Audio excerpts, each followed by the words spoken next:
What is up, everyone? It's that time again. You're listening to It's Been a Week.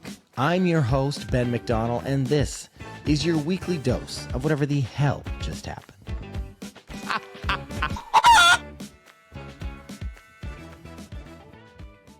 Hello, everyone. Welcome back to It's Been a Week. I am so excited for today's guest. If anyone who knows me, anyone who is my friend or knows me on social media, you know I am obsessed all things Wicked. You know, I went to the premiere in New York, and I've seen the show on Broadway. I've seen the show, I don't even know how many times, watched the movie over and over, and I'm so excited that this week's guest played an iconic role that was in Wicked Part 1 and Part 2 as Dorothy. Please welcome Bethany Weaver. Hi, Ben. Thank you for having me. Thank you for being on here. How has your week been? Oh my gosh, it's been a week. Oh my goodness. Lots of work, lots of weather changes from the UK, surprise last minute bookings, and still kind of adding to the Dorothy press tour. So yeah, it's been a week, but I'm very grateful for it. We're grateful that you're here. Before we get into all things Wicked, which we're going to talk all about, tell me a little bit about yourself, your backstory. I know you're obviously an actress. So, and I know you've done more things than just Wicked. So I'd love to just hear, a little bit backstory about your life before we dive into the wizard Yes, world. absolutely. So I come from actually a more theatre background. So I've studied musical theatre professionally in London, and I started working in the West End from 2018. So kind of from there, I've gone from musical to musical. I've done musicals like Oklahoma, Charlie and the Chocolate Factory, a lot of Middle Eastern musicals, and then kind of Wicked landed in my path, kind of like Dorothy's house on The Wicked Witch of the East. A really big surprise. So, yeah, I'd say my background in terms of career wise has been theatre. And I actually took a year break from the industry the year before my audition for Wicked. I just needed time to kind of cultivate my mindset and really navigate my direction of my career. So I took some time out to build a fitness company so that I had something running in parallel alongside my passion and my creative career. So I'm a Pilates instructor in the UK, and I own a business which allows me to travel a lot all over the world and travel very frequently. And I'm able to dip in and out of both of the worlds. So I essentially have a double life, actually. My parents can't catch me or stay caught up with everything that I'm doing. So yeah, my story kind of leading up to Wicked, I had a year out to build my life back together. And actually, my first audition back into the industry was Dorothy in Wicked for Good, and I booked it. So it was a really surreal, spiraling journey up to this point. It's so funny because I too, I think us as creators and as artists, you have to take mental breaks because this industry, as you know, it's not always, people they see when you win and they see when you're on TV and they see the big things, but people have no idea like the struggle and the constant work and how literally like it takes years to become an overnight success. And Absolutely. I always tell, because I'm a horse rider and a horse competitor. If you sit and you just focus on being an actor all the time, and if things aren't always going, and you know how it goes. There's some years where it's amazing, and then there's years where it's like I didn't even have auditions, or I barely had anything, or I didn't book. And then you have years where it's like things are happening. And so I think it is. I think that's awesome that you took a year off, kind of did like a little reset, a little like, okay, what do I want to do? And to have a hobby outside of entertainment, I think is super important. And then you came back with this Yes. insanely powerful, iconic role.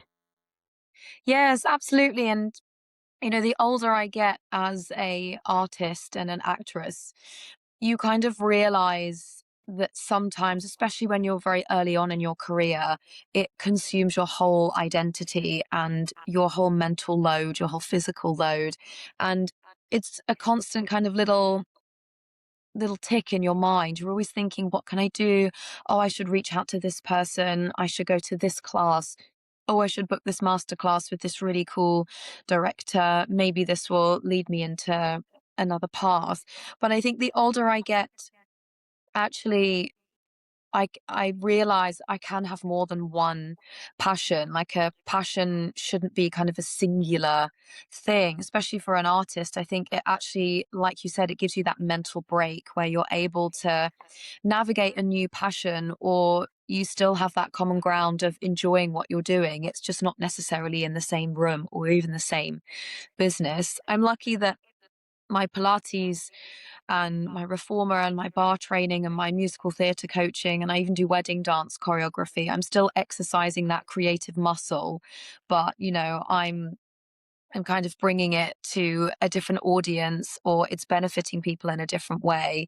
And sometimes they overlap, which is wonderful, and it's so lovely to have an overlap in your passions, I think. And sometimes it gets a lot to navigate both paths, but I definitely think us performers, we're very talented multitaskers, Yes. and we're shapeshifters in a way. So we're able to kind of adapt and dip in and out of different parts of our life. But I think I love working with performers who have another passion alongside of their acting or their choreographing, or they're just an ensemble member or a swing.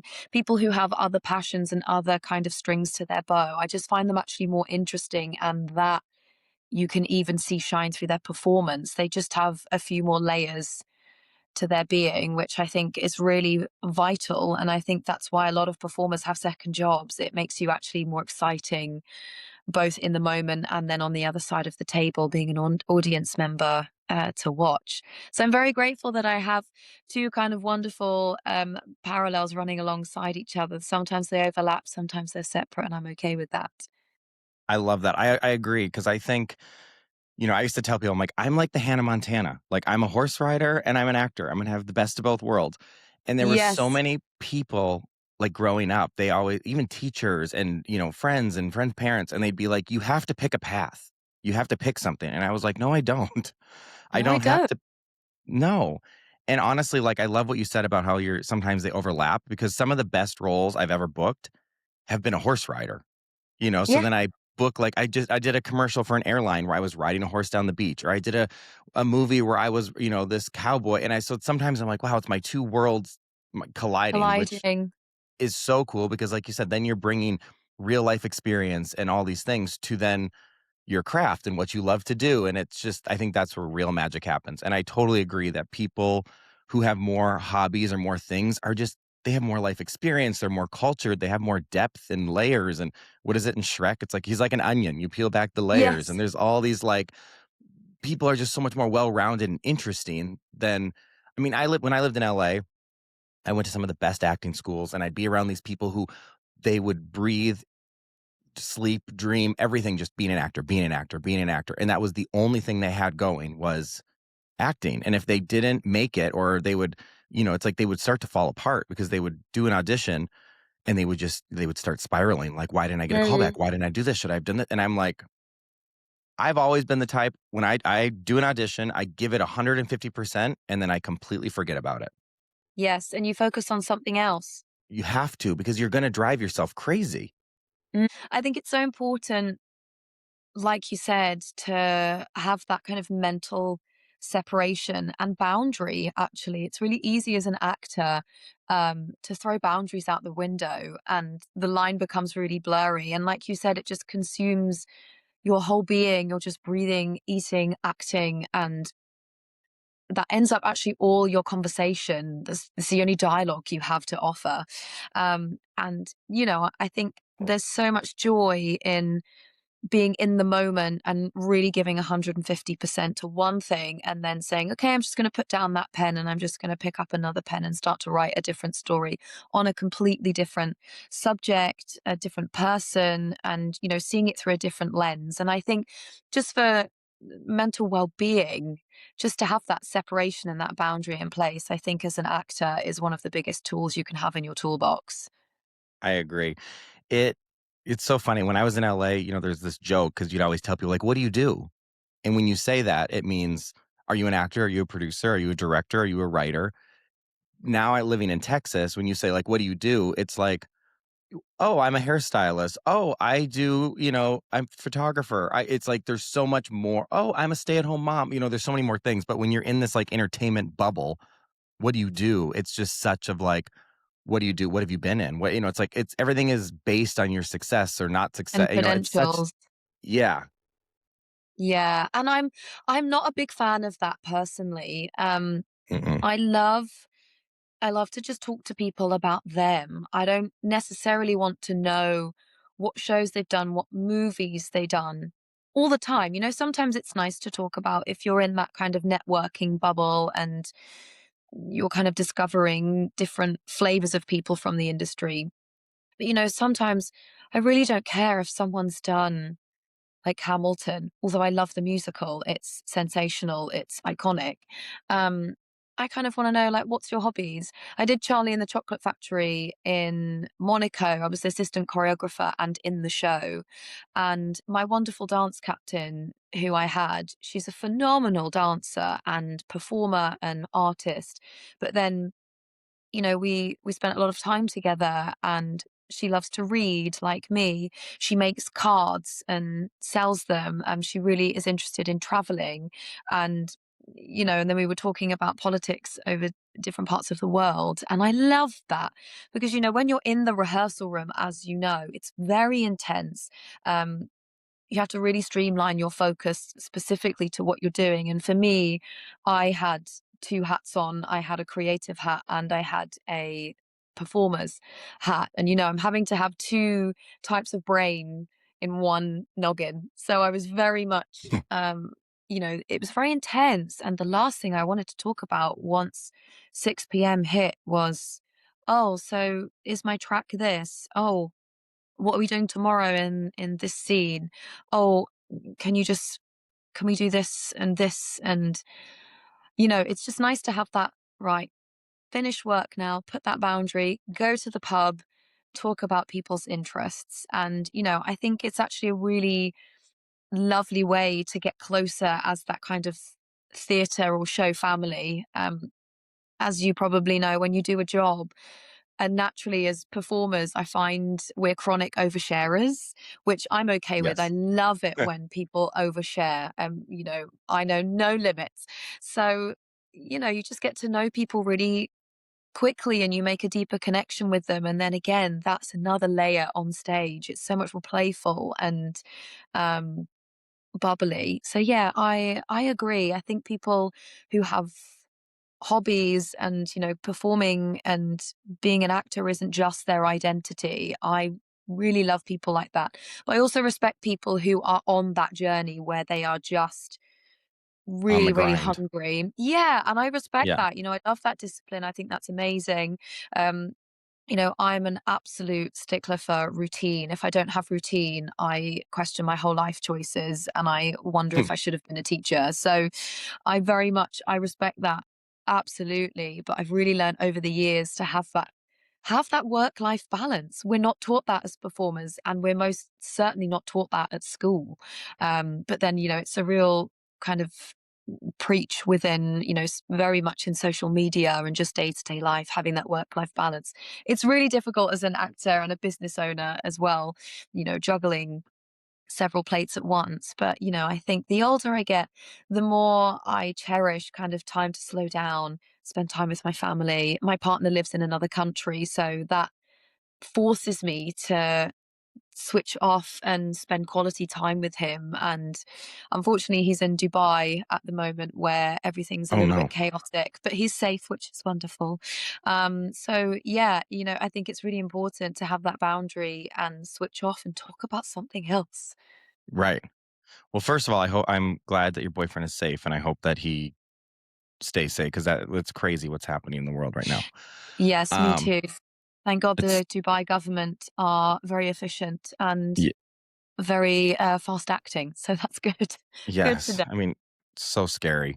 But going back to what you were saying, yeah, I think it's just when I introduce myself to someone, I want to be like when they meet me, I want them to be like, oh my gosh, Ben's hilarious. Oh my god, he has good energy. Oh my god, he's funny. He's nice. He's this, not oh he's an actor.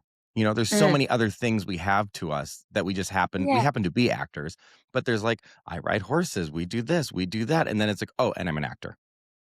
But it's like Yes. we don't always have to lead with that first. That's just part of who we are, not our entire identity. So I totally Correct. We don't need yeah. to wear a badge, it's okay. Yeah. Hi, my name is Ben, actor. Yeah, exactly. Yeah. Okay, so I am dying to dig into this. So we've got to unravel this. Of Wicked. course. So Yeah. I've seen the play multiple times. Mhm. Obsessed. I went to Wicked Part 1. I think I saw it 8, 9 times in theaters. Oh, wow. And then, I mean, my best friend even did a private premiere at her house, like, before it was like, the day it came out in theaters, and she decorated her entire house with a yellow brick road and, like, revamped her whole house. I'll have to send you photos. It's insane. Oh, please. And then when Wicked Part 2 came out, I actually went to the premiere. Were you at the premiere in New York? No, I was originally invited, but I think the team thought I lived in America. So my agent replied and they managed to kind of switch it up so that I went to the London premiere. But it Okay. looked spectacular, the New York one. I mean, they all did. It was insane. I mean, it was insane. So I had, like, my friend and I, we had, like, matching. I think we went to another Wicked, One Magical Night in LA where they did this, like, singing performance. So I Oh, wore a yeah. pink so I went to that too. So I wore a pink suit to that and she wore a green dress. And then the premiere, I wore a green suit and she wore a pink dress. So we swapped. Oh, I love that. But I mean, it was insane. It was like, I mean, I got to pee next to Jonathan Bailey in the bathroom. Oh, lucky you. He's so And nice. so nice and not and so good looking. Um, so I want to backtrack this. You took a year off, took a break. Mm. You're like, okay, I'm ready. I'm going to get back into this. And then you tell your agent, like, I'm back. And then your first audition back is Wicked. Yes, absolutely. And it was all very last minute. So the night before, my agent phoned me out of working hours and said, there's this audition tomorrow. It's for Wicked Part One and Wicked for Good, and it's for Dorothy. Are you free to go? And I said, yeah, of course. Like, I've got the morning off. I can drive there. That's no problem. So I went to the studio for my audition, and when you have those auditions or those scenarios where everything just keeps going wrong and Mhm. you just think, oh, I just want to go home. So I drove to the studio. I couldn't find anywhere to park, which is a first world problem in the UK. Parking is a really big deal. There's never any. So I parked on this lovely gentleman's driveway. And as a joke, I said, oh, if I get the role, I'll come back and tell you. He was like, "Okay, thank you. That's lovely. I wish you all the best." So I went to the studio and my name wasn't on the list. So, I had to show them the email. I waited patiently, got through to the waiting room where all of the girls were. And they all had kind of perfect braids. They had like skirts on, their character shoes, and they were listening to something. And I kind of turned up, and my hair usually when it's dry, she's quite large, even before I had my hair done for the film. Um, and then I had a blue jumper on because I thought, oh, Dorothy blue, that'll be a nice little nod. And my character shoes. So I went up to the girls and I said, hi, girls, did we have to prepare something? And they were like, oh, did you not get the brief? And I was like, no. And I was the next person to go in. So this lovely girl had just been in. She pulled her hair out of her braids and gave me her hair bands. I did the most botched, wonky, like pigtails. I would die if I saw the back of my head. I really hope they never release my audition tape.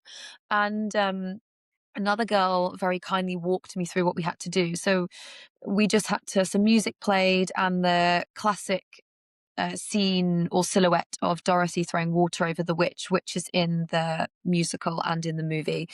And yeah, I did it once. And then the casting director came out and called my name. And I just thought, you know what?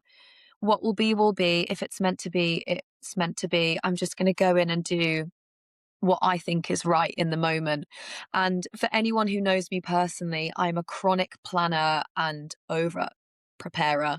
So I actually didn't have the opportunity to do this at all.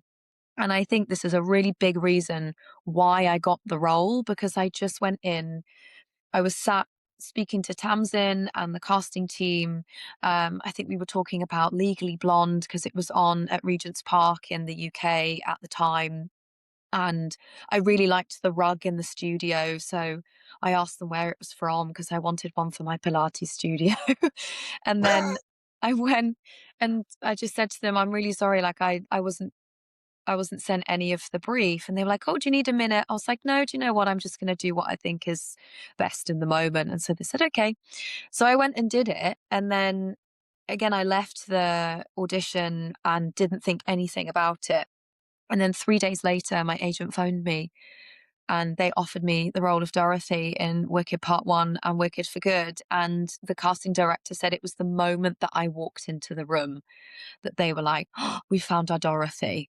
So it's so lovely and magical to know, A, that sometimes you just need to throw everything you know out of the window and do what you think is right in the moment and follow your instincts. And actually, I booked the job, I believe, from being abundantly myself. And also on set, I was just being myself. I wasn't trying to impersonate any of the wonderful Dorothys before me because I could never replace them. I could never upstage them because they are iconic in their own ways.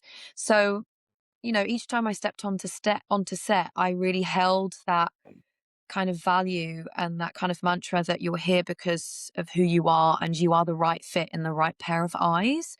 So it was a surreal, chaotic tornado of an audition, but I got the role and here I You got am. it. So I got it, which was so, I remember my agent phoned me and I was just sobbing because I was so happy. And again, I'm not really one to cry. I'm quite good at dealing with my emotions when they're presented to me. So to cry in an involuntary moment for me, I was like, "What's happening?" But yeah, it's that moment that every actor dreams of, right? You book this amazing role that you believe is going to change your life for good, and I believe it has thus far. So I'm excited to see kind of where the road takes me, to see what my yellow brick road looks like at the very end. It's so crazy. I have so many questions. First of all, I can't believe you guys do in-person auditions. And I'm here in America, we do not do anything in person anymore. Wow. Oh, I love in-person auditions. I hate the virtual I ones. I have not done an in-person audition since 2019. And, like, Oh my I did goodness. 6 auditions yesterday, Oh and my they're all gosh. I yeah, mean, they're that's so convenient, but I don't know. I think you can sometimes lose what you're looking for when there's a screen in between you.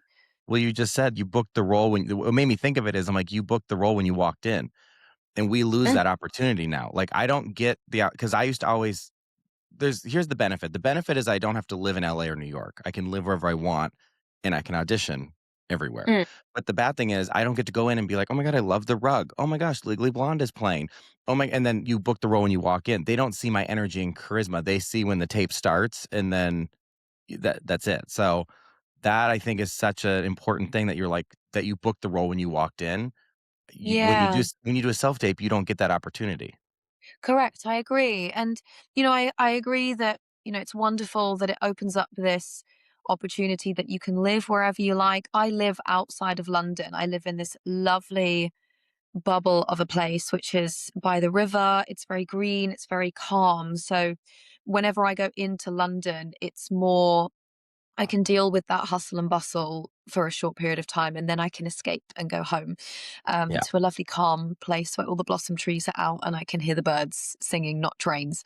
Um, but yeah, I mean, I would love the opportunity actually to go into an audition room much more often. I really think there should be a little bit more balance of, I you agree. know, self tapes and also auditions where you go into the room because the moment you walk into the room, there's so much life in you. The moment you press record on your camera, it's It's there's an different. element of yeah, it's different and it's robotic and Yeah.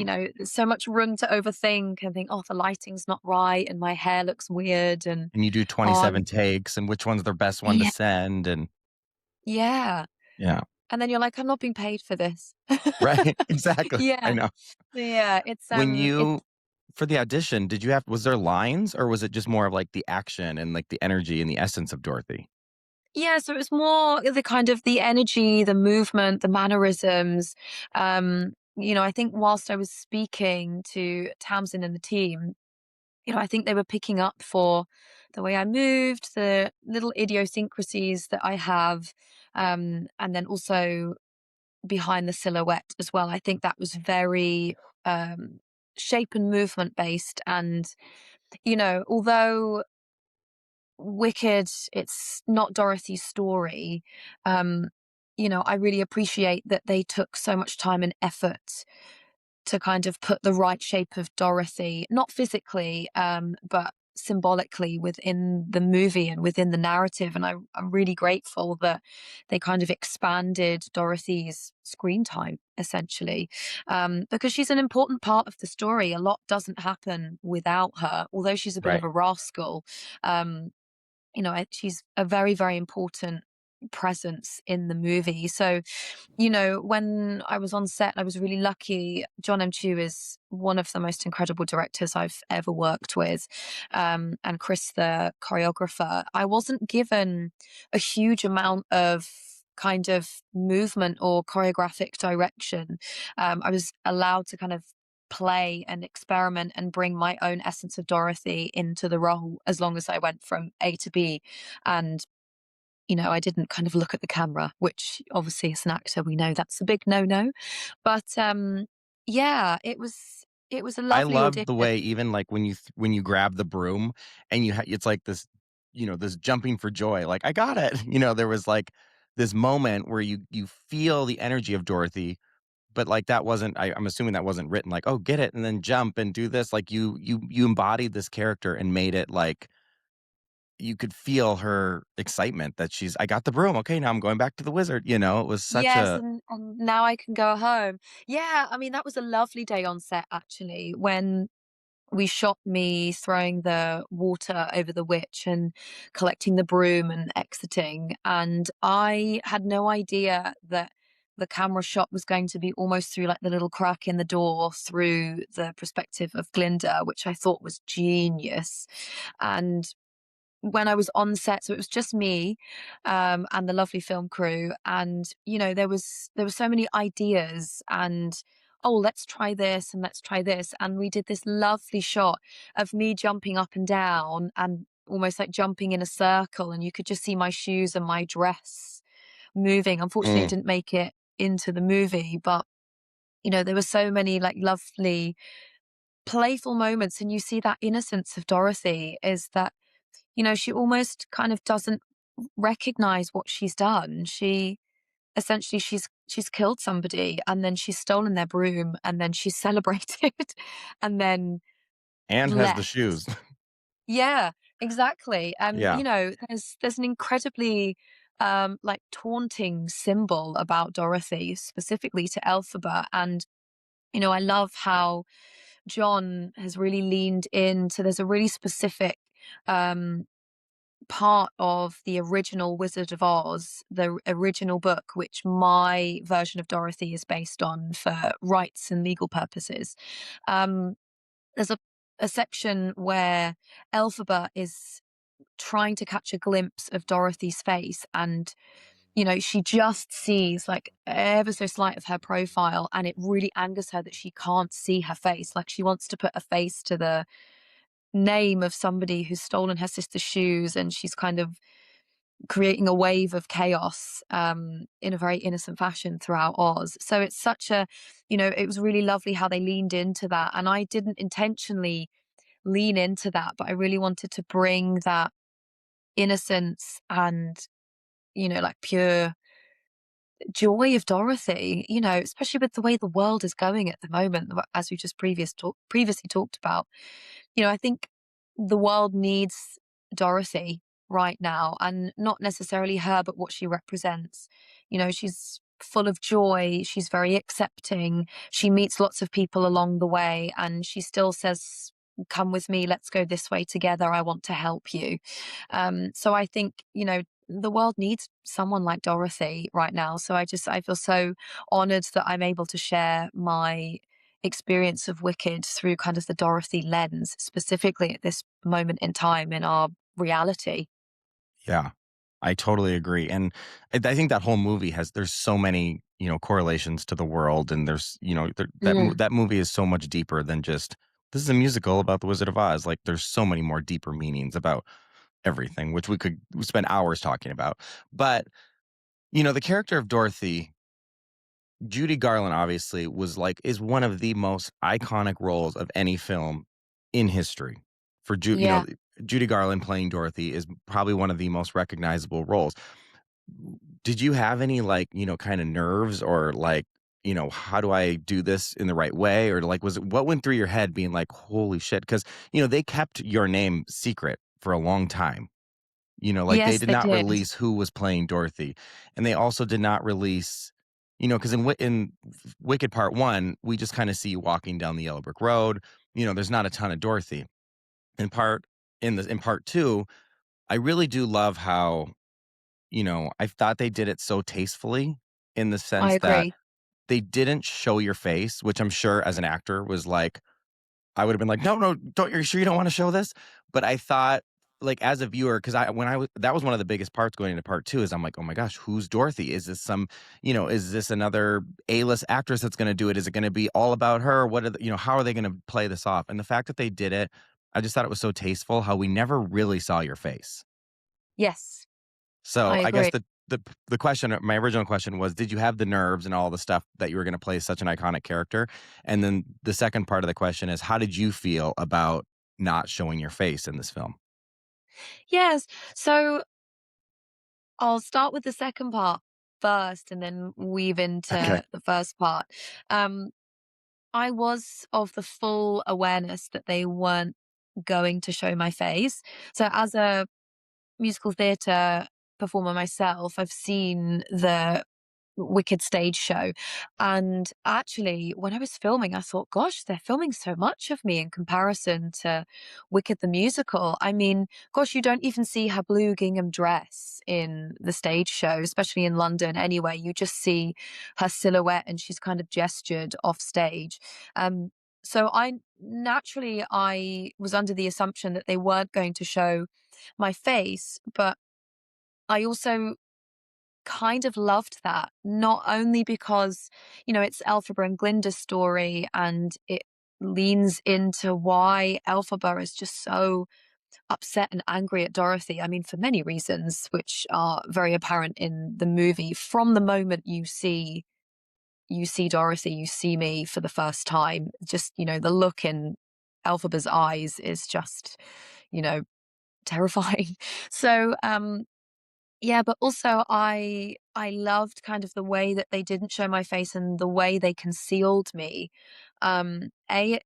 It kept me I felt safe because, I have never experienced anything work-wise on this scale, and this is my entrance into film. So, to go from like no film experience to Wicked for Good, one of the biggest movies to be released in 2025. I had so much to learn, so I appreciate that they kind of concealed my identity and it allowed that interest to bubble really nicely. And the more they believed it was Alicia Weir or Hilary Duff or Maddie Ziegler, it pushed me further into the shadows. And I've said in quite a few other interviews, I think Dorothy and kind of my journey throughout Wicked for Good, it really shows how much power and impact you can make from the shadows without saying anything or being seen. So I actually really loved the way that it kind of panned out, although there were moments of uncertainty and moments of doubt, especially I've not done a movie before. I thought, oh gosh, it is still me, right? I think I phoned my agent one day and I was like, "I'm just checking it's still me. They haven't recast it, like, anything." Just like, "No, no, it's okay. It's fine." Um, but yeah, so I loved how they leaned into concealing my identity, and also, I was under the assumption that my face wouldn't be shown. So I was kind of okay with that because it's Alpha Branklinder's story, not Dorothy's. But, if I ever got the opportunity to step back into Dorothy's shoes, I would love to kind of breathe some life back into her in a kind of, fresh society. Things have really moved on, especially from when The Wizard of Oz was first released. It's Judy Garland essentially is the symbol of bringing color to the movie screens. So, now that time has really evolved and technology has evolved, there's wonderful directors. There always has been, but John M. Chu especially is just a absolute visionary and the master of storytelling. I think, if The Wizard of Oz was going to be remade, it would be in no better hands than John M. Chu. So, that would be a dream come true if I could breathe life back into her again. Um, in terms of stepping onto set with that little kind of pressure voice in my ear, I'll be really honest, I didn't have it and I didn't have the nerves when I stepped onto the set. I think I just really held close to my heart that I was meant to be there for a reason. I am the right fit and the right pair of eyes.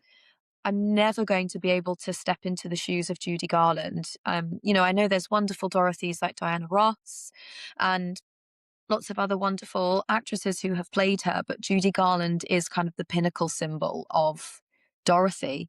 Yes. So, she is an icon in herself, not just because of playing Dorothy, but Judy Garland herself.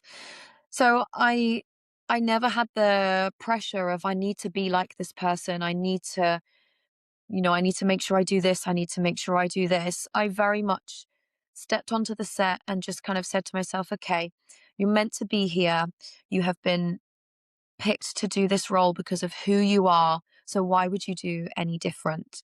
So when I was kind of navigating through my screen tests and each time I stepped onto set, I was just again abundantly myself, but I carried the armor of all the Dorothys before me. And, of course I watched The Wizard of Oz before I stepped onto set. I spoke to Will, one of the associate choreographers, and we were just discussing Judy's mannerisms in The Wizard of Oz and how nice it would be to kind of add some little moments in there. For example, when Dorothy's nervous, she always kind of like plays with her fingers or like squeezes her hands, which you see that lovely panorama shot when the lion is hiding in the wizard's lair. When Dorothy's listening, she kind of like cocks her head to one side, and when she's scared, she kind of drops her chin, um, and her eyes are looking up. So, whenever there were kind of moments of fear or uncertainty, I would actually naturally tune into that. So it was nice to step onto a set and just bring what I had to offer, just with a little sprinkling of Judy and Dorothy's before me. So yeah, I never felt that pressure if I'm really honest. That's amazing because it Yeah. was meant you were meant to do the role, and it Mm, worked. I think if you would have had too much nerves, it might not have you might have questioned yourself, or you might have been like, "Oh, should I do this or do that?" And you stepped into it, and like you said, you brought some new, air into the role and a little new bit of life, and I mean, yeah. obviously, I think you nailed it. Thank And you. so when you guys were filming, because you filmed this a long time ago, Yeah, 2020 4. and did Yeah. you film all of your spot like, from part 1 and part 2, did you film it all at the same time?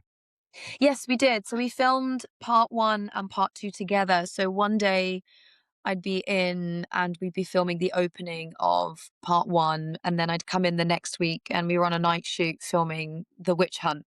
So luckily, because I've done musical theatre, I thought, right, am I in act 1 or act 2? Oh, I'm in act 2. So this has Right. happened. This is about to happen. Okay.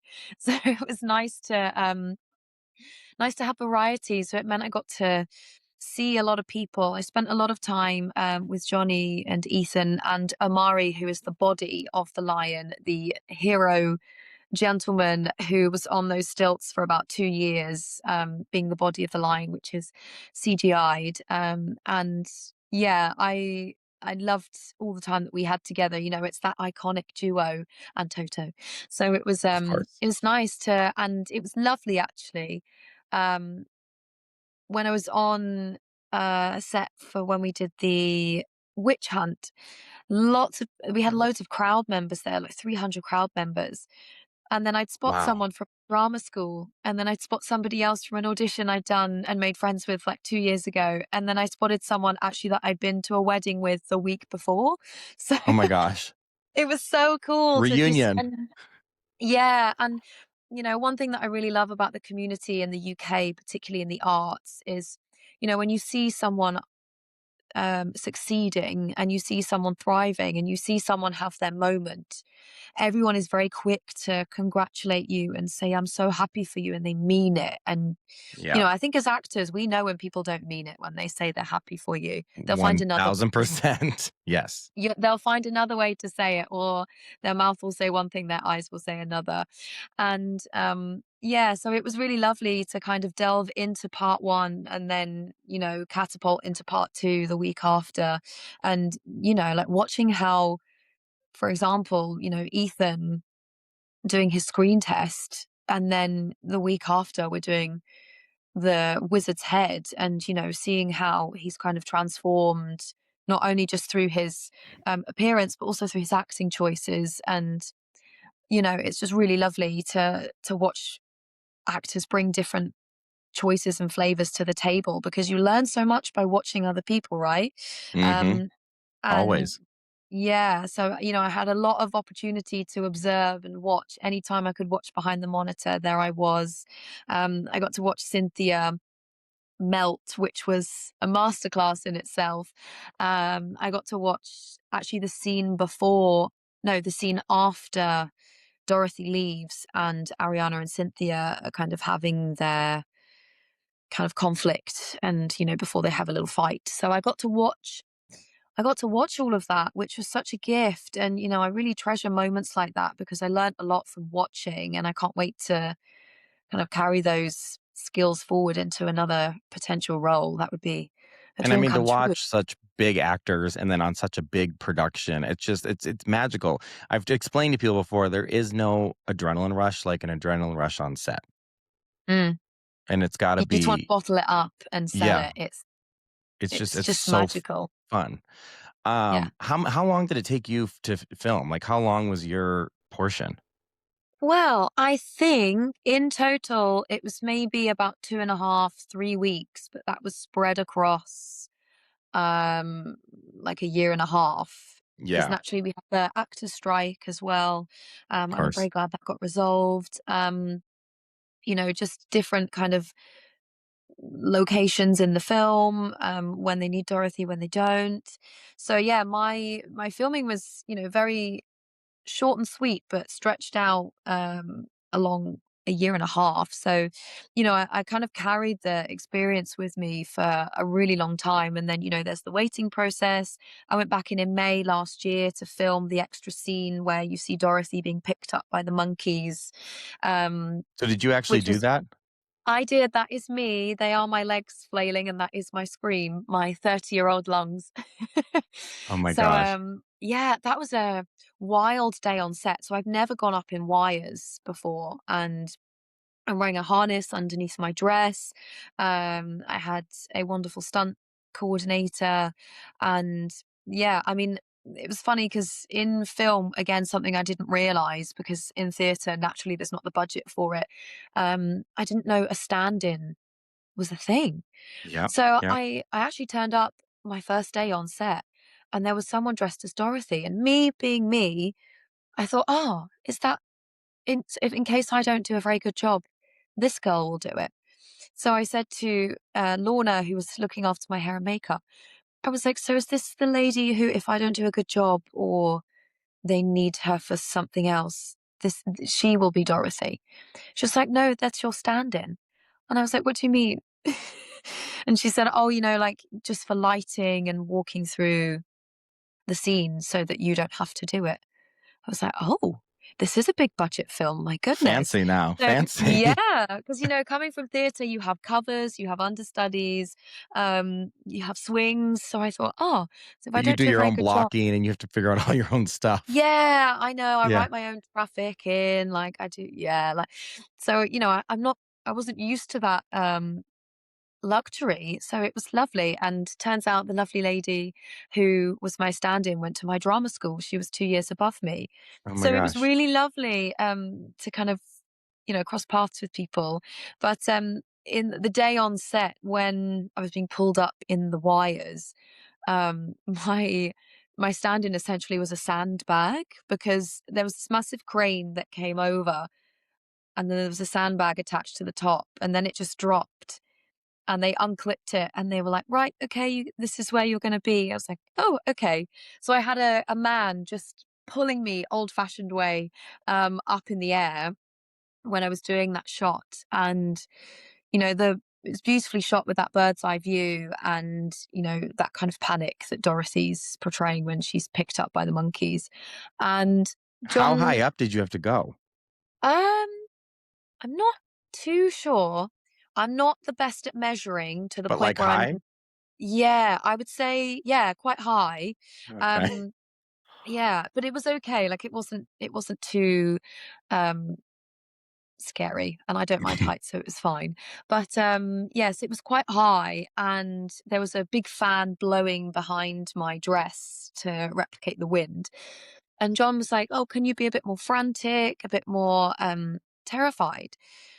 So I was like, "Oh, can I scream? Is that okay?" He was like, "Yeah, sure, whatever you need to do." And then I just thought before, "Oh my gosh, I haven't screamed since I was about 8 years old." And by this point I was 29. And I remember thinking, "Oh my gosh, I'll just have to do it and see what comes out. I hope something comes out." And they pulled me up in the air and I just let out this enormous shrill scream where everyone just put their hands over their ears. And yeah, John was like, "Yeah, great, amazing. I love it. Let's do it again." So I did about 8 takes, Have no voice and by the end of that day. yes, I had my vocal tube just cooling my voice down when I got home. Um, and yeah, it was such a fun day on set. And another thing about film that I didn't realize, so when you create a sound effect in a movie, um, you have to record it separately. So I just stood still with someone with a huge microphone, and there's like 60 people on set, and I just had to scream into this microphone.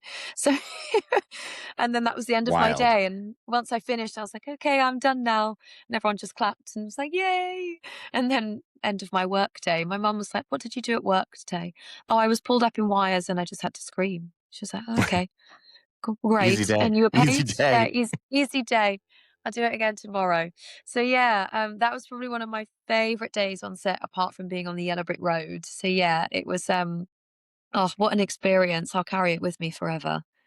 Did you get to spend any time with, like, Cynthia and Ariana, and did you get to, like, hang out with them?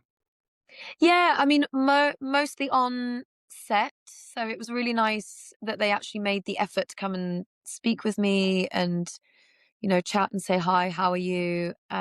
I saw Ari more than Cynthia.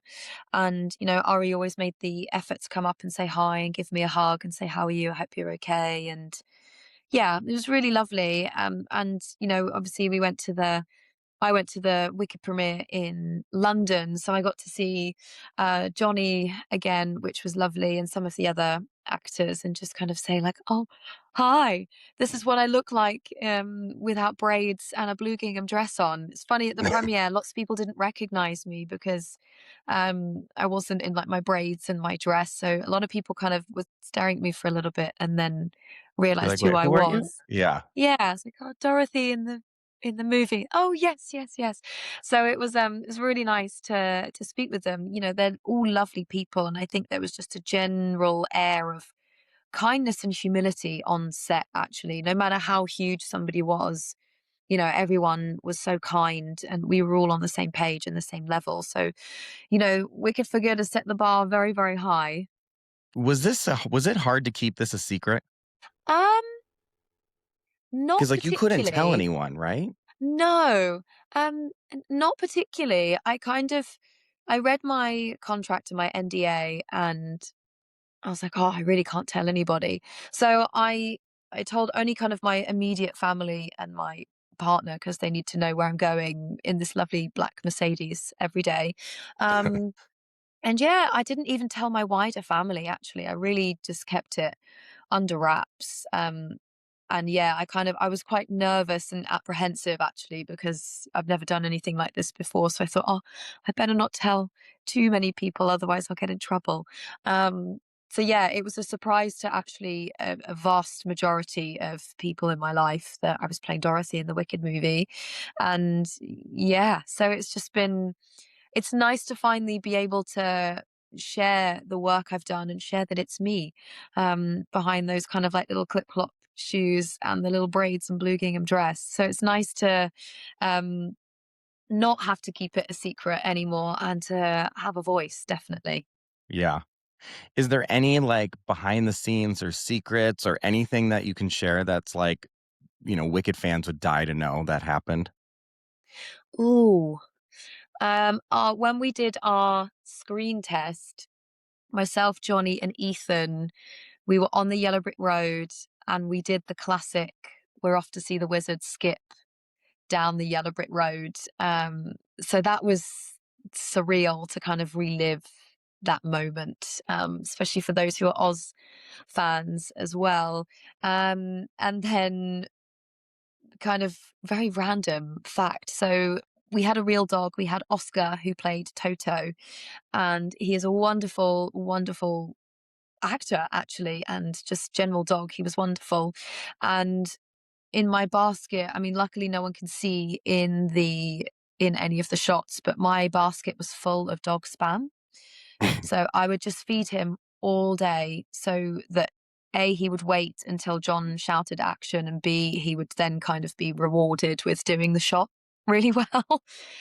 So yeah, I mean, I don't think anyone would be able to see it, but my basket is full of dog spam for Toto. And I think each time he came onto set, I genuinely don't think he'd recognize me now. I think he saw my blue gingham dress and then would freak out and see me as the woman who was going to feed him all day. So then he'd do what he was told.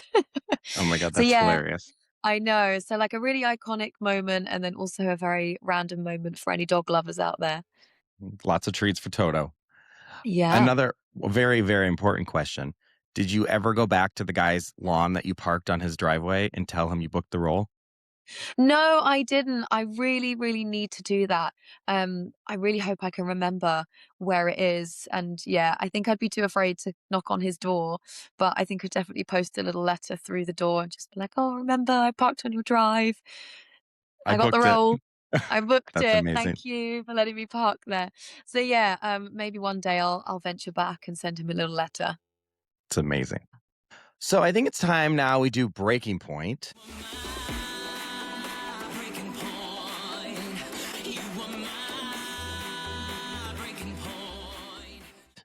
This is the point of the episode where you can bitch, complain, whatever you need to get off your chest, whatever has brought you to your breaking point this week, that we need to just work through it so we can let it go. So I'm going to go first. My breaking point this week is people who refuse to see musicals.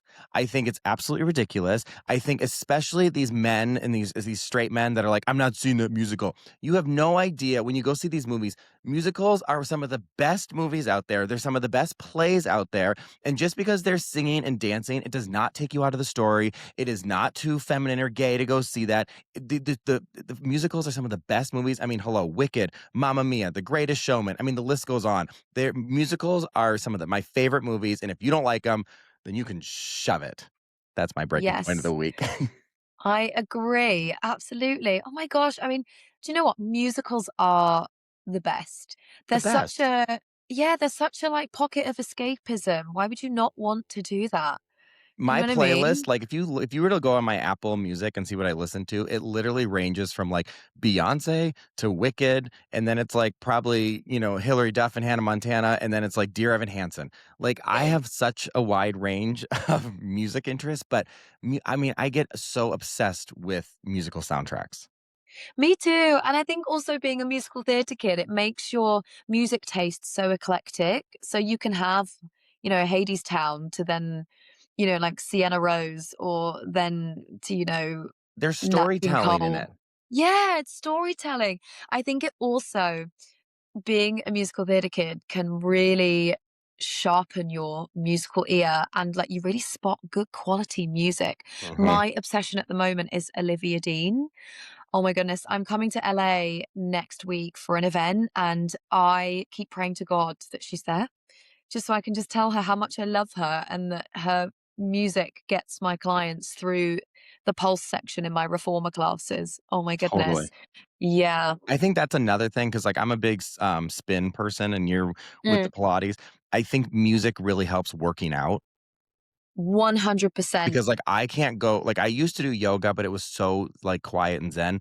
Then I found this Mm, yoga sculpt where it was like yoga, but it's like there's a beat and there's music, and I'm like, it just makes the class go by. It motivates you. I think music can help working out, like, tremendously. I agree. Absolutely. So what is your breaking point of this week? So mine is actually fitness related on the back of that comment. So my breaking point of the week is when someone comes into my reformer classes and they lead with thinking and having that perception that reformer is just stretching and it's just for girls and it's just for a nice time. Oh, it does my head in. I mean, for me, I am a very spicy instructor and I can sometimes be a little bit chaotic and crazy in the options that I give people. That's my dance background bleeding through, interlacing and overlapping with my reformer instructor work. So I get really, honestly, someone came into my class at the beginning of the week and at one of the studios I teach at, and they weren't listening. They weren't doing the exercises properly. They were asking to add springs on the reformer. I was like, no, it has to be a lighter spring so that we can challenge the body in this way, and asking people to slow down. And it's fascinating the amount of adults that don't know how to listen. Mm, Like they don't know how to do it. It's like when you're yeah. at school and they say, "Oh, you need to concentrate." No one's actually taught you how to do it. I feel like in this society nowadays, like we need to kind of like exercise listening and that, if you've paid for a reformer class, you need to listen to the instructor. You could really hurt yourself. So my breaking point is just people not listening in my reformer class and thinking it's just a nice time and it's a nice stretch. Listen, Oh, I work out 6 days a week. I do a lot of mm, spin. I had a personal trainer. I do a lot of cardio classes. I've done that reformer. That is one of the hardest workouts I have ever done in my life. I it's could humble. not move for a week. I was I mean, Yeah. at one point I was listening because my friend was the instructor, so I was doing these things, and some of them I'm like, "What is this working?" The next Yeah. day, I knew exactly what it was working because I was so sore. It worked so many muscles that I didn't even know I had. No, people, Yeah. you get your ass on that reformer and you listen to the instructor because I'm on board with what you're saying. Yeah. I'm not called the smiley assassin for no reason. I love that. So, first of all, I want to say thank you so much for coming on It's Been a Week. It is such a privilege and an honor to meet you. I am such a fan. I hope someday our paths cross, maybe on set or somewhere in this entertainment universe. It was thank you, thank you, thank you for coming on here. This was You're like very welcome. I've had a lovely time. And yes, we will definitely cross paths. I feel it. It's out in the universe. we'll manifest it.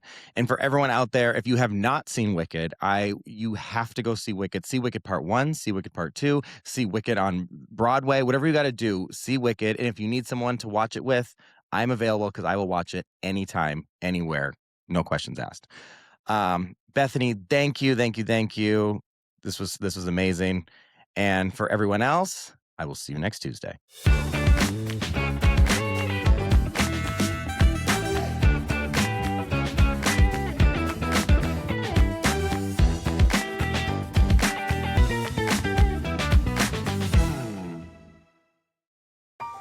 Hey, podcast listeners, I'm Ken Schneck, host of This News is So Gay.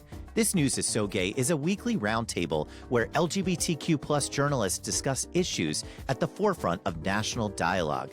We're covering hot button queer news like healthcare and athletic bans for trans youth, defunding of federal HIV and AIDS programs, and general threats to queer public life. Think Meet the Press, but gayer. New episodes of This News is So Gay drop every Wednesday morning. Find us on your favorite podcasting app.